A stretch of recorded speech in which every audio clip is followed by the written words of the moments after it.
अगले कॉलर हैं नोएडा से दीप सिंह हमारे साथ, स्वागत है आपका। हाँ जी, नमस्कार जी हकीम जी। जी आदाब, आपके पूरे परिवार को आदाब। अजी हमारी यह प्रॉब्लम है कि मेरे खांसी और बलगम और दमा और पेट में जलन है जी। पेट में क्या? हेलो, पेट जी। में क्या दिक्कत है आपको? पेट में जलन रहती है, खट्टी जलन डकार रहती है, खट्टी डकार और खांसी है, खांसी। ठीक है ठीक है। ठीक है ठीक है।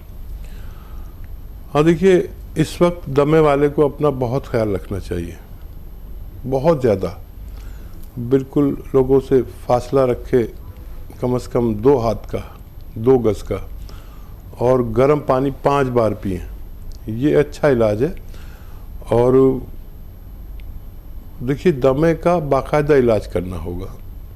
और इम्यूनिटी की वजह से दमा होता है, फेफड़े की कमज़ोरी, इम्यूनिटी की कमी से दमा होता है। और आप देखिए, माजून आर केयर नाम से एक दवा आती है, माजून आर केयर। 1 चम्मच सुबह, 1 चम्मच शाम, गर्म पानी से खाली पेट खाना शुरू करें। और जल्दी भी फ़ायदा हो जाए तो 5 महीने खाना है आपको, या उससे भी ज़्यादा, तब आपको आपका स्वास्थ्य ठीक होना मुमकिन है।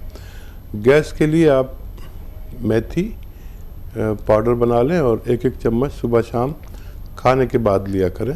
इससे आपकी पेट की जलन का भी ठीक होना मुमकिन है। जी।